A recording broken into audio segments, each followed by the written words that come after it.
UKLO 1 year masters. No IELTS required up to 5 years visa. High visa success rate. ఓం నమః శివాయ. ఓం నమో నారాయణాయ. నరదృష్టి కర్మ నివారణ సంచిత కర్మ ప్రారబ్ధ కర్మ ఆగమిక కర్మ నివారణ సకల దోష దగ్ధ తులాభార కాళభైరవాయ నమో నమః. ప్రథమం శైలపుత్రి, ద్వితీయం బ్రహ్మచారిణి, తృతీయం చంద్రఘంటిక, కూష్మాండేతి చతుర్థం, పంచమం స్కందమాతేషు, షష్టమం కాత్యాయని చ, సప్తమం కాళరాత్రి, అష్టమం మహాగౌరీ, నవమం సిద్ధిరాత్రి. శ్రీ రాజరాజేశ్వరీ దేవ్యై నమోస్తుతే. హరి ఓం. మా ఛానల్కి స్వాగతం. చూస్తున్న వీక్షకులకు, ప్రేక్షకులకు, ప్రియ కాళభైరవ భగవద్బంధులకి స్వాగతం పలుకుతూ, మమ్మల్ని ఎంతగానో ఆదరిస్తూ ఉండబడినటువంటి ప్రియ సోదరా సోదరీమణులకు స్వాగతం పలుకుతూ, అందరికీ ముందస్తుగా విజయదశమి పండగ శుభాకాంక్షలు. అమ్మవారి యొక్క ఆశీస్సులు ఉంటే మనకు అన్నీ ఉన్నట్లే కనుక అమ్మను స్మరిద్దాం, అమ్మను ధ్యానిద్దాం. ప్రకృతితో మమేకమైనటువంటి అమ్మవారిని శాకాంబరి స్వరూపంలో పూజ చేసుకుందాం. జీవనాన్ని అద్భుతమైన ఆనందకరమైన జీవితానికి స్వాగతం పలుకుదాం. ద్వాదశ రాశుల్లో గ్రహ గమనాల్ని ఓసారి వీక్షింపచేద్దాం. వృషభ రాశిలో దేవగురు బృహస్పతి సంచార స్థితి, విశేషంగా మిథున రాశిలో కుజ భగవానుడు సంచార స్థితి, కన్యరాశిలో రవి బుధ కేతు సంచార స్థితి.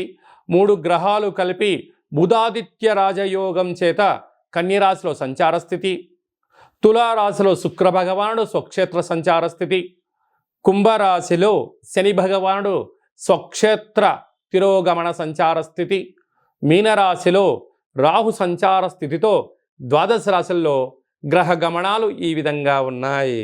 వృషభ రాశి వారు మహాలయల అమావాస్య సందర్భంగా ఎలాంటి విధులను పాటించాలో, పితృదేవతలకు ఆశీస్సులు పొందిన తర్వాత వీరికి ఎలాంటి యోగం ఉంటుందో ఈ వీడియోలో సవివరంగా సంపూర్ణంగా తెలుసుకుందాం.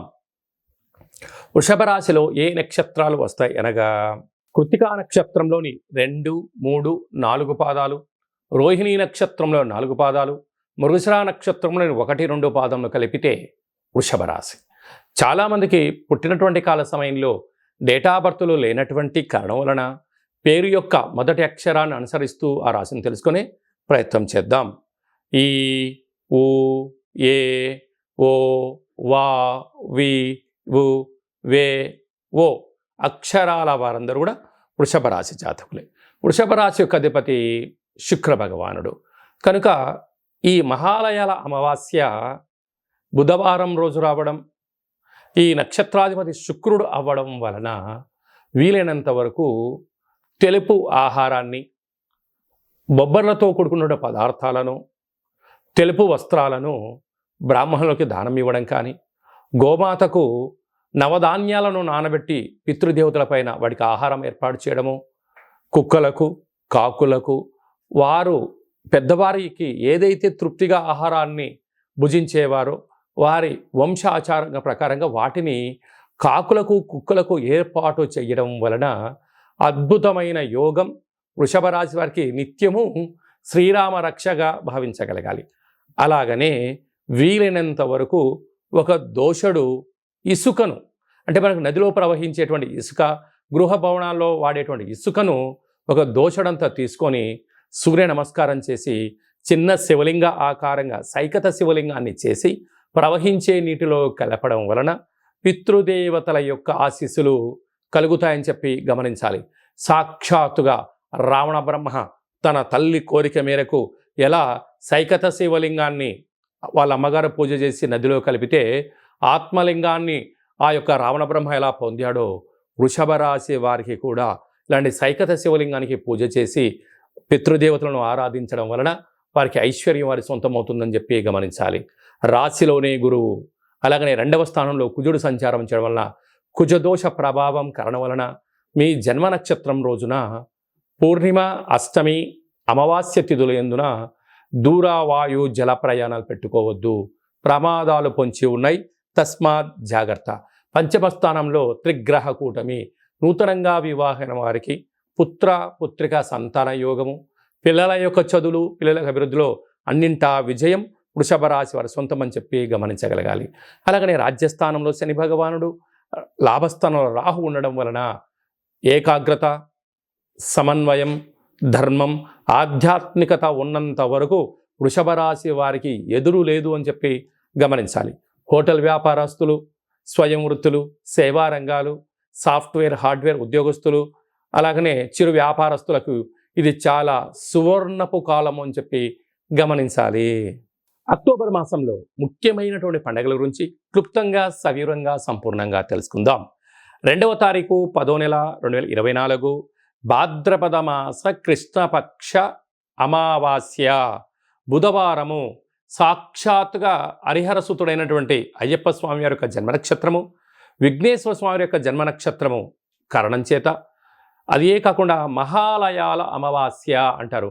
అంటే మనకు బహుళపక్షము ప్రారంభం అయినప్పటి నుండి అమావాస్య వరకు గతంలో గతించినటువంటి మన పెద్దలు వారు ఏ తిథి రోజైతే పరమపదింపజేశారో, లేకుంటే ఏ రోజైతే పరమపదింపజేశారో మనము ఆ రోజును గుర్తుపెట్టుకొని వారికి స్వయంపాక కార్యక్రమాలను, మన సనాతన సాంప్రదాయము, మన ఆచార వ్యవహారాలు, ప్రాంతాలను బట్టి వాళ్ళను పెద్దవాళ్ళను తృప్తిపరచడం కోసం ఏమే కార్యక్రమాలు చేస్తామో చేయాలి. అలా పరిసర ప్రభావం చేత కుదరలేనటువంటి వారందరికీ ఈ యొక్క అమావాస్య తిథి యందున తప్పకుండా ఆ గతించిన వారిని స్మరించుకొని వారి ఆత్మ తృప్తి కోసమే ఏదైతే కార్యక్రమాలు చేస్తామో మనకు వారి యొక్క ఆశీస్సులు ఉంటాయి.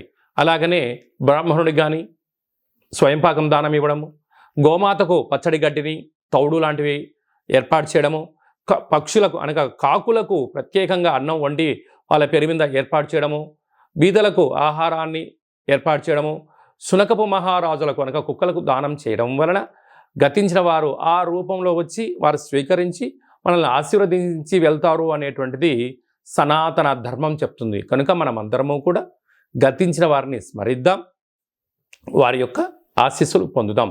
అలా కుదరలేదు అనుకుంటున్న వారందరూ ఈ కింది నెంబర్ సంప్రదించినట్లయితే మీ యొక్క పెద్దవారి యొక్క గోత్రనామాలను పంపించినట్లయితే మన యొక్క కాళభైరవ స్వామి యొక్క దేవాలయంలో ఏర్పాటు చేయడం జరుగుతుంది. కనుక ఈ కార్యక్రమం అంతా కూడా మీకు వాట్సాప్ కాల్, వీడియో కాల్ ద్వారా చూపించడం జరుగుతుందని చెప్పి గమనించగలగాలి.